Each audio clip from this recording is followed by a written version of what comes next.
ஒரு இஸ்லாமிய குடும்பத்துல பிறந்து ரொம்ப கஷ்டப்பட்டு ரொம்ப நல்லாவே படிக்கிற ஒரு பொண்ணு அவங்க வாழ்க்கையில ஒரு முடிவெடுக்கிறாங்க. தான் எந்த காரணம் கொண்டும் பர்தாவே போடக்கூடாது அப்படின்ற ஒரு முடிவு தாங்க. கூட படிக்கிற பொண்ணுங்க மாதிரியே இவங்களும் சுடிதார் போட்டுக்கிட்டோம், மாடர்ன் ட்ரெஸ் போட்டுக்கிட்டோம் காலேஜுக்கு போயிட்டு வராங்க. இது எல்லாமே அந்த ஒரு இடத்துக்கு போற வரைக்கும் ரொம்ப நல்லாவும் சந்தோஷமா தாங்க இருக்கு. ஆனா ஒரு நாள் இது எல்லாமே மாறுது. இவங்களால பர்தா போட்டா மட்டும்தான் அவங்களால நிம்மதியா இருக்க முடியும் அப்படின்ற ஒரு சூழ்நிலைக்கு அவங்க தள்ளப்படுறாங்க. அப்படி அங்க என்ன நடந்தது, அடுத்தடுத்து காத்திருக்கிற ட்விஸ்டுகள்லாம் என்ன அப்படின்னு நீங்க நினைச்சு கூட பார்க்காத அளவுக்கு ரொம்ப விறுவிறுப்பாகவும் சில சர்ச்சைகளோடையும் இந்த கதை இருக்கோங்க. எல்லாருக்குமே வணக்கம். இன்னைக்கு நம்ம பி பாக் அப்படின்ற ஒரு வித்தியாசமான குறும்படத்தை தான் பார்க்க போறோம். இந்த படம் இப்போ ஓடிடில தமிழ்லயே அவைலபிளா இருக்குங்க. நான் இப்போ இந்த கதையில என்ன சொல்லிருக்காங்களோ அதை மட்டும் தான் கன்வே பண்ண போறேன். உங்களுக்கு இந்த கதையில மாற்று கருத்துக்கள் இருந்ததுன்னா அதை எல்லாம் கீழே கமெண்ட்ல சொல்லுங்க. லைக் கொடுக்கலன்னா ஒரு சின்ன லைக்கோட உள்ள வாங்க. பைதிவே நான் கவின், நீங்க பாக்குறது நம்மளோட பிலிம் பை. படத்துடைய ஆரம்பத்திலேயே ஆர்கிடெக்ட் படிச்சுட்டு இருக்கிற நம்ம ஹீரோயினை காமிக்கிறாங்க. என்னதான் இவங்க ஆர்கிடெக்ட் படிச்சாலும் இவங்களால மேற்கொண்டு படிக்க வசதி இல்லாம அவங்களுடைய காலேஜ் ஃபீஸ் கட்ட முடியாம ரொம்பவுமே தவிக்கிறாங்க. கட் பண்ணா இப்ப நம்ம ஹீரோயினுடைய குடும்பத்தை காமிக்க, நம்ம ஹீரோயினுடைய அப்பாக்கும் அம்மாக்கும் 4 பசங்க. நம்ம ஹீரோயின் இருக்காங்கல்ல, அவங்க தான் மூத்தவங்க. அவங்களுக்கு 2 தங்கச்சி ஒரு தம்பிங்க. மீதி 3 பேருமே பள்ளிக்கூடம் படிச்சுட்டு இருப்பாங்க. ஹீரோயின் காலேஜ் படிப்பாங்க. இத்தனை பசங்க பெத்துக்கிட்டதுனாலயே அவங்க அப்பா ரொம்ப கஷ்டப்பட்டு கடனை உடனே வாங்கி தான் இவங்கள படிக்க வைப்பாருங்க. எவ்வளவு கஷ்டப்பட்டாலும் இப்ப நம்ம ஹீரோயினுடைய காலேஜ் ஃபீஸ் அவர் கட்ட முடியாம ரொம்பவுமே தவிக்கிறாரு. அப்பதான் இவங்களுக்கு உதவி பண்றதுக்கும் நம்ம ஹீரோயினுக்கான ஸ்காலர்ஷிப் கொடுக்கறதுக்கும் இஸ்லாமியர்களுக்கான ஒரு அசோசியேஷன் அவங்க ஏரியாலேயே இருக்குங்க. அப்படி அங்க அந்த அசோசியேஷன்ல கஷ்டப்படுற நிறைய இஸ்லாமிய பிள்ளைகளுக்கு அவங்க உதவி பண்ணி பள்ளிக்கூடம் படிக்க வைக்கிறதும் காலேஜ் படிக்க வைக்கிறதும் கருணை உள்ளத்தோட நடந்துக்கிற மாதிரி நிறைய விஷயங்களை அங்க காட்டுறாங்க. சோ அவங்க கிட்ட போய் நம்ம உதவி கேட்போம். நம்ம நாட்டுல இஸ்லாமியர்கள் அப்படின்னாலே நிறைய விஷயத்த போராடி தான் வாங்க வேண்டி இருக்கு அப்படின்ற மாதிரியும் பிளான் பண்ணி இப்ப நம்ம ஹீரோயின் அங்கதான் கிளம்பிக்கிட்டு இருக்காங்க. முன்ன சொன்னல ஹீரோயின் ஒரு சின்ன வீட்டுல தான் இருப்பாங்கன்ட்டு. அப்படி அந்த வீட்டுல ஒரே பாத்ரூமுங்க. தான் கிளம்புற அதே நேரத்துல தான் தன்னுடைய 2 தங்கச்சிகளும் பள்ளிக்கூடத்துக்கு கிளம்பிக்கிட்டு இருக்க. அதுல அவங்களுடைய கடைசி தங்கச்சி அவங்களுடைய ஸ்கர்ட்டை கொஞ்சம் சின்னதா தைச்சு போட்டிருக்கிறத கவனிக்கிறாங்க. ஹீரோயின் பார்த்து, என்னடி இதை சின்னது பண்ணிருக்க, ஏன் இப்படி பண்ணிக்கிட்டு இருக்க அப்படின்ற மாதிரி கேட்க, இல்ல கீழே கிழிஞ்சிருச்சு, அதனால தான் கொஞ்சம் மடிச்சு தைச்சுக்கிட்டேன், அம்மா தான் தைச்சு கொடுத்தாங்க, அம்மாவே ஒன்னும் சொல்லல, நீ எதுக்கு இப்ப வந்து கம்ப்ளைண்ட் பண்ணிக்கிட்டு இருக்க அப்படின்ற மாதிரி அவங்க கேட்க, நான் கம்ப்ளைண்ட்லாம் பண்ணல, என்ன தான் கேட்டேன், இது உன்னோட உரிமை, உனக்கு எது கம்ஃபர்டபுளா இருக்கோ அந்த ட்ரெஸ்ஸை போட்டுக்கோ அப்படின்ற மாதிரி இப்ப அந்த 3 அக்கா தங்கச்சிகளும் பேசிக்கிட்டு இருக்காங்க.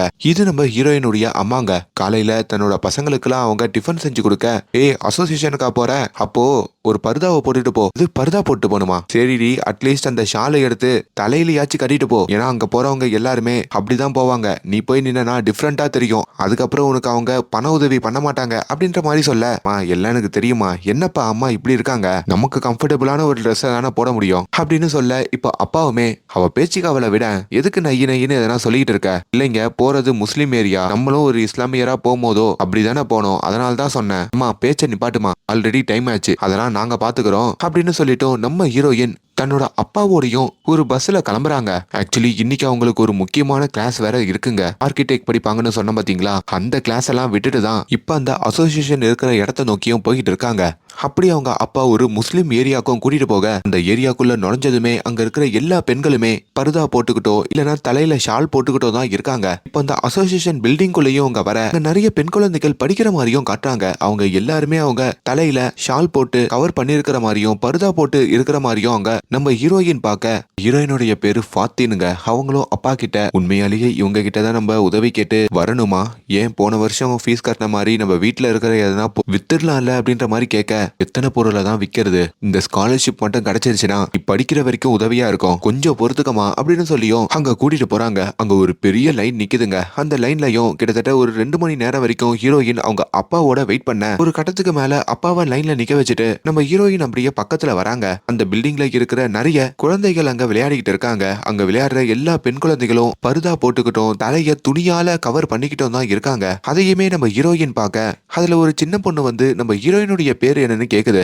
14 அப்படின்ற மாதிரி இவங்க சொன்னதும், நீங்க ஏன் பர்தா போடல, எங்க அம்மா சொல்லிருக்காங்க பர்தா போடாதவங்கள பேய் பிடிச்சுக்கோன்ட்டு, அப்போ உங்களுக்கு பேய் பிடிச்சிருக்கா அப்படின்ற மாதிரி ஹீரோயினை பார்த்து கேட்க, ஹீரோயினுக்கும் ஷாக்கிங்கா இருக்கு. கொஞ்ச நேரத்திலேயே அந்த சின்ன பொண்ணு பக்கத்துல இன்னொரு பொண்ணு வந்து நிக்கிறாங்க. அக்கா தோ இருக்காளே, இவ கூட என்னோட ஃப்ரெண்டு தான், இவளும் உங்கள மாதிரி தான் பருதா போட மாட்டேன்ற மாதிரி அடமுடிப்பா. ஃபியூச்சர்ல இவளுக்கும் பேய் பிடிக்க போகுது அப்படின்ற மாதிரி சொல்ல நம்ம ஹீரோயினுமே அந்த பொண்ணை உத்து பாக்குறாங்க. அவங்களுக்கும் நம்ம ஹீரோயின் மாதிரி இந்த சுடிதாரு ஜீன்ஸ் பேண்ட் எல்லாம் போடணும் அப்படின்ற ஒரு ஆசை இருக்குங்க. கொஞ்ச நேரத்திலேயே அந்த பொண்ணுங்களுடைய அம்மா வந்து அங்க கூட்டிட்டு போக இப்போ ஹீரோயினும் அந்த இஸ்லாமிக் ட்ரஸ்ட்ல இருக்கிற மேனேஜரை பாக்குறதுக்கும் வராங்க. அது நம்ம நவாசுதீன் தாங்க. அப்படி அந்த மேனேஜரும் நம்ம ஹீரோயினையும் அவங்க அப்பாவையும் பாக்குறாரு. என்ன இந்த பொண்ணு பருதா படாம வந்திருக்கான்ற மாதிரி ஒரு லுக்க விட்டுட்டு, சார் நான் உங்ககிட்ட முன்னாடியே சொல்லியிருக்கேன், எங்களுடைய ட்ரஸ்ட்ல மெடிக்கல் படிக்கிற பொண்ணுங்களுக்கு தான் நாங்க ஹெல்ப் பண்ணுவோம், உங்களுக்கு எல்லாம் ஹெல்ப் பண்ண முடியாதுன்னு சொல்ல, சார் இவருடைய மார்க்ஸ் எல்லாம் பாருங்க, அதுக்கப்புறம் உங்களோட முடிவை சொல்லுங்கன்ற மாதிரி சர்டிபிகேட் எல்லாம் கொடுக்குறாங்க. அவரும் சர்டிபிகேட் வாங்கிட்டு, ஏன் சார் உங்களால உங்க பொண்ணை படிக்க வைக்க முடியலையா, என்ன வேலை பாக்குறீங்க, சார் நான் இந்த கச்சேரியில எல்லாம் போய் பாடுவேன், ஓ அப்ப பாட்டை வச்சுதான் பொழப்பையே நடத்தி குடும்பத்தையே பாத்துக்கிறீங்க அப்படின்னு ஒரு மாதிரி நக்கலா பேசுறாரு. இப்போ அந்த மார்க்கையும் பார்த்துட்டு, பரவாயில்ல நல்ல மார்க் தான் வாங்கியிருக்கீங்க, ஆனா இது எல்லாமே உங்களுடைய பப்ளிக் எக்ஸாம்ல நீங்க வாங்கின மார்க், இப்போ ஏதோ பில்டிங் கட்டுறதுக்கு தானே படிக்கிறீங்க, அது படிக்கிறது மூலயமா நம்மளுடைய மக்களுக்கு நீங்க எந்த அளவுல உதவுவீங்க அப்படின்ற மாதிரியும் கேக்குறாரு. ஹீரோயினோ இங்க இஸ்லாமியர்கள்னாலே கொஞ்சம் பின்தங்கிய கம்யூனிட்டியா தான் பாக்குறாங்க, படிப்பால மட்டும்தான் நம்மளால முன்னேற முடியும், அதுக்காக தான் நான் இந்த ஆர்கிடெக்ட் படிச்சு முன்னேறணும்னு நினைக்கிறேன்ற மாதிரியும் பதில் சொல்ல, உங்களோட பதில் ரொம்ப நல்லா இருக்குமா, ஆனா நீங்க இந்த ஸ்காலர்ஷிப் வாங்குறதுக்கு வந்த கோலம் தான் நல்லா இல்ல, நீங்களே உங்க கண்ணாடியில பாருங்க நீங்க எப்படி வந்திருக்கீங்கன்ட்டு, உங்க தலைய நீங்க மூடிக்கல, உங்களுடைய குர்தாவை சின்னதா போட்டிருக்கீங்க, அவளையே அந்த ஷாலை கூட நீங்க ஒழுங்கா கவர் பண்ணாம கழுத்துக்கு போட்டிருக்கீங்க. எப்பா நான் இப்படிலாம் சொல்றத பார்த்து பொண்ணுங்களை பத்தி நான் தப்பா பேசுறேன்னு மட்டும் சொல்லிடாதீங்க, நீங்களாம் சேஃப்டியா இருக்கணும்னு சொல்லி தான் நான் இதெல்லாம் சொல்லிட்டு இருக்கேன் அப்படின்ற மாதிரியும் அந்த மேனேஜர் சொல்றாரு. முதல்ல அந்த துப்பட்டாவையாச்சும் ஒழுங்கா போடுமா அப்படின்ற மாதிரியும் அந்த மேனேஜர் சொல்ல, இப்ப ஹீரோயினும் ஒரு மாதிரி முகத்தை வச்சுக்கிட்டும் அந்த துப்பட்டாவை சரி பண்றாங்க. கொஞ்ச நேரத்திலேயே டீ எதனா குடிக்கிறீங்களான்னு சொல்லி அங்க டீ வர வைக்க, ஆடை சுதந்திரத்தை பத்தி பேசலாமா, உங்ககிட்ட ஒரு கேள்வி கேட்கிறேன், ஒரு 2 அழகான சகோதரிகள் ரோட்ல போறாங்க, ஒரு பொண்ணு உன்ன மாதிரி ஜீன்ஸ் பேண்ட் மாடர்ன் ட்ரெஸ் எல்லாம் போட்டுட்டு போறா, இன்னொரு பொண்ணு ஃபுல்லா பருதா போட்டுட்டு போறாங்க. அப்ப எதிர்க்க ஒரு பொறுக்கி பையன் வரான், அவன் அந்த 2 பொண்ணுங்கள்ல யாருகிட்ட தப்பா நடந்துப்பான், என்னமா எதுவுமே சொல்ல மாட்ற, உனக்கே பதில் தெரியுதுல, அதனால்தான் உன்னை பருதா போட சொன்னேன் அப்படின்ற மாதிரியும் அந்த மேனேஜர் சொல்றாரு. பதிலுக்கு ஹீரோயின், சார் அந்த பையன் யாருகிட்ட தப்பா நடந்தாலும் அது அவனுடைய தவறு தான் சார், அங்க அததான் சார் நீங்க சொல்லணும்ன்ற மாதிரி கேட்க, ஒரு பொண்ணு முன்னாடி வரப்போ ஒரு ஆண் அவனோட பார்வையை கீழே வச்சிருக்கணும்னு சொல்லிருக்காங்களே அப்படின்ற மாதிரியும் ஹீரோயின் சொல்றாங்க. கரெக்ட் தாமா, அதையும் தான் நாங்க இங்க சொல்லி கொடுத்துட்டு இருக்கோம், இது நம்மளுடைய மதத்துல மட்டும் இல்லமா, ராஜஸ்தானை எடுத்துக்கோங்க, அங்க இருக்கிற பெண்கள்லாம் முகத்தை மூடிதான் நடக்கணும், ஏன் மத்த நிறைய மதத்துல இதே மாதிரியான ரூல்ஸ் எல்லாம் இருக்குதான், ஆனா இங்க பெரும்பான்மையா முகத்தை மூட சொன்னாலே அதை நம்மளதான் எல்லாரும் கை காட்டுவாங்க, இங்க ஃப்ரீடம் அப்படின்றது ஃப்ரீயா ஓட விடுறது இல்ல, அவங்கள சேஃபாவும் பாத்துக்கிறது அப்படின்ற மாதிரியும் அந்த மேனேஜர் சொல்ல, ஹீரோயினும் இங்க ஃப்ரீயா ஓட விடலனா அது பேரு ஃப்ரீடமே இல்லையே அப்படின்னு பதில் சொல்றாங்க. இதெல்லாம் அந்த மேனேஜருக்கு ஒரு மாதிரி டென்ஷனை கொடுக்குதுங்க. அவர் டக்குன்னு தான் டேபிளுக்கு அடியில இருக்கிற ஒரு செக் புக்கை எடுத்து ஹீரோயினுக்கான ஸ்காலர்ஷிப்புக்கு தேவையான பணத்தை அந்த செக்ல ஃபில் பண்றாரு. இப்ப அந்த செக் எடுத்தும் உள்ள வச்சுட்டு அங்க ஒரு புக்கை கொடுக்குறாரு. அதுல பருதா போடுறதுக்கான அவசியத்தை பத்தி சொல்லிருக்குங்க. இந்த புக்கை ஃபுல்லா நீங்க படிங்க, நாளைக்கு இதுல இருந்து நான் சில கேள்வி கேட்பேன், நீங்க கரெக்டா சொன்னீங்கன்னா உங்களுக்கு இந்த ஸ்காலர்ஷிப் கொடுக்குறேன் அப்படின்ற மாதிரி சொல்லிட்டு அந்த மேனேஜர் அங்க இருந்து நம்ம ஹீரோயினையும் அவங்க அப்பாவையும் அனுப்ப, ஹீரோயினுக்கு பயங்கர கோவம் வருது. கோவத்தோடயே வெளியே வராங்க. தான் அப்பா கிட்டையும் அந்த மேனேஜர் எப்படி எல்லாம் என்கிட்ட பேசுறாரு, நீங்க என்னன்னா அமைதியா உட்கார்ந்துட்டு இருக்கீங்க, உங்களால பிள்ளைகளை பெத்து படிக்க வைக்க முடியலனா எதுக்கு இத்தனை பிள்ளைகளை பெத்துக்கிட்டீங்க, என்னோட நிப்பாட்டி இருக்க வேண்டியதானே அப்படின்ற மாதிரி அப்பாவையும் திட்டிட்டு ஹீரோயினும் அவங்க காலேஜுக்கு வராங்க. காலேஜ்லயுமே அவங்களுக்கு பெரிய பிரஷருங்க, ஃபீஸ் கட்டாத பசங்கெல்லாம் நாளையில இருந்து காலேஜுக்கே வரக்கூடாது அப்படின்ற மாதிரியும் சொல்ல, இப்ப இவங்களுக்கு அவசரமா அந்த பணமும் தேவைப்படுது. இப்போ கிளாஸ கூட அவங்களால ஒழுங்கா கவனிக்க முடியாம இத பத்தியே யோசிச்சுக்கிட்டு இருக்காங்க. இப்போ காலேஜ் முடிச்சிட்டு வரப்போ ஒரு பருதா கடையில இருக்கிற பருதாவையே நம்ம ஹீரோயின் பார்த்துட்டு இருக்க, இப்ப ராத்திரி வீட்டுக்கும் வராங்க. அதுக்குள்ள ஹீரோயினுடைய அப்பா தன்னோட மனைவி கிட்ட வந்து அங்க நடந்ததெல்லாம் சொல்லியிருக்க, இப்ப ஹீரோயின் வந்ததும் அவங்க அம்மாவும், இங்க பாருமா, நீ பருதா போட வேண்டிய அவசியம் எல்லாம் இங்க ஒண்ணும் இல்ல, உனக்கு எந்த ட்ரெஸ் கம்ஃபர்டபுளா இருக்கோ அந்த ட்ரெஸ்ஸோடய நீ போலாம், அப்படி பருதா போட்டாதான் அவங்க ஸ்காலர்ஷிப் கொடுப்பாங்கன்னு சொன்னாங்கன்னா அதை எடுத்துக்கிறதும் எடுக்காம இருக்கிறதும் உன்னோட முடிவு அப்படின்ற மாதிரியும் அவங்க சொல்றாங்க. ஆடை அப்படின்றது ஒரு பெண்ணுடைய முடிவு, அவளுடைய சுதந்திரம், அவ விருப்பப்படிதான் அவ போடணும் அப்படின்ற மாதிரியும் இப்ப ஹீரோயினுக்கு சப்போர்ட்டா அவங்க அம்மா பேச, பதிலுக்கு ஹீரோயினோட அப்பாவும், நானும் அதை தான் சொல்றேன், ஆனா நம்மளுக்கு ஒரு இடத்துல காரியம் ஆகணும், நம்மளுக்கு பண தேவை இருக்கு, நம்ம போய் பணம் கேட்கிற இடத்துல நம்ம பொண்ணு பருதா போடணும் அப்படின்ற மாதிரி எதிர்பார்க்கறாங்க. அப்பா அவங்களுக்கு ஏத்த மாதிரி அந்த இடத்துல பருதா போட்டு அவங்க கொடுக்குற அந்த ஸ்காலர்ஷிப்பை வாங்கிட்டு வர வேண்டியதானே, ஒரு நாள் தானே அவளை பருதா போட சொல்றேன், அதுல என்ன தவறு இருக்கு? ஒரு நாள் மட்டும் அவளுக்கு பிடிச்ச ட்ரெஸ்ஸை போடாம இப்படி போடலாமே அப்படின்ற மாதிரியும் அவங்க அப்பா சொல்றாரு. அந்த பாயிண்ட்லயும் நியாயம் இருக்குங்க. ஹீரோயினுமே தயவு செஞ்சு எனக்காக நீங்க 2 பேரும் சண்டை போடாதீங்க, நாளைக்கு என்ன பண்ணணுமோ அதை நான் முடிவு பண்ணிக்கிறேன்ற மாதிரியும் ஹீரோயின் சொல்றாங்க. இப்ப ஹீரோயின் அவங்க அம்மாவோட இருக்கும் போதோ அவங்க அம்மாவுமே நான் இந்த வீட்டுக்கு வந்த புதுசுல நான் இப்படிதான் ட்ரெஸ் போடணுன்ற மாதிரி என்னோட மாமியார் சொன்னாங்க. ஆனா உங்க அப்பா தான் உங்க அம்மா கூட சண்டை போட்டு என்ன ஜீன்ஸ் போட வச்சாரு. சோ அதனால அந்த ஆடை நான் உன் மேல போட மாட்டேமா அப்படின்ற மாதிரியும் சொல்ல, இப்போ அடுத்த நாள் விடியுதுங்க. நம்ம ஹீரோயினுமே ஒரு சுடிதார் போட்டுக்கிட்டு தான் மறுபடியும் அந்த ட்ரஸ்ட்டை நோக்கி போறாங்க.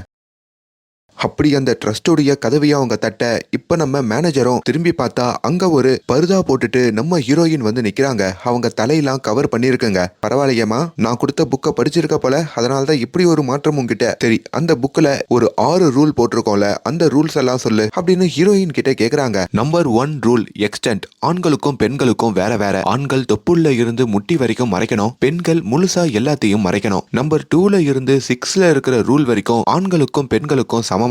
அப்படி நம்பர் 2 ரூல் டிரான்ஸ்பரண்டான துணிகள் போடக்கூடாது. நம்பர் 3 நம்ம போடுற துணிகள்னால ஆப்போசிட் ஜெண்டர் அட்ராக்ட் ஆகக்கூடாது. நம்பர் 4 நம்ம போடுற துணி ஸ்ட்ரெயிட்டா பாடி ஸ்ட்ரக்சர் தெரியாத மாதிரி இருக்கணும். நம்பர் 5 இன்னொரு பாலினத்தோடைய துணியை போடக்கூடாது. நம்பர் 6 மத்த மதங்களுடைய துணியையும் நம்ம அணியக்கூடாது அப்படின்னு அது எல்லாத்தையும் கரெக்டா சொல்றாங்க. இதை பார்த்து மேனேஜர் சந்தோஷப்பட்டு, ரொம்ப சந்தோஷமா, அப்ப நீ இது எல்லாத்தையும் புரிஞ்சுக்கிட்ட, நீயும் மாறிட்ட, நீ கேட்ட மாதிரியே உனக்கு அந்த செக்கை ரெடி பண்ணிடுறேன், அந்த ஸ்காலர்ஷிப்பையும் கொடுத்துறேன்ற மாதிரியும், நீ கொஞ்ச நேரம் வெளியே வெயிட் பண்ணு, செக்கை ரெடி பண்ணிட்டு கூப்பிடுறேன்னு சொல்லியும் ஹீரோயினை வெளியே அனுப்புறாரு. இப்ப நம்ம ஹீரோயின் அப்படியே வெளியே நடந்து வர, அங்க இந்த சின்ன பசங்களுக்குலாம் கிளாஸ் எடுப்பேன்னு சொன்னா பாத்தீங்களா, அப்படி அந்த கிளாஸையும் வேடிக்கை பாக்குறாங்க. அங்க ஒரு சின்ன பொண்ணுமே நம்ம ஹீரோயினை திரும்பி பார்க்க, அவங்க யாருன்னா நேத்து நம்ம ஹீரோயின் வரும்போதோ சுடிதார்ல வந்திருப்பாங்கல்ல, அப்ப ஹீரோயின் மாதிரியே ட்ரெஸ் போடணும்னு நினைச்ச அந்த சின்ன பொண்ணு இப்ப என்ன இவங்க பருதா போட்டுட்டாங்க, அப்ப நம்மளுக்கு விருப்பப்பட்ட ட்ரெஸ்ஸை நம்ம போட முடியாதா, நம்மளும் பருதாடா போடணுமா அப்படின்ற மாதிரி அந்த சின்ன பொண்ணு ஹீரோயினை பார்த்து யோசிக்கிறாங்க. அதையுமே ஹீரோயின் கவனிக்க,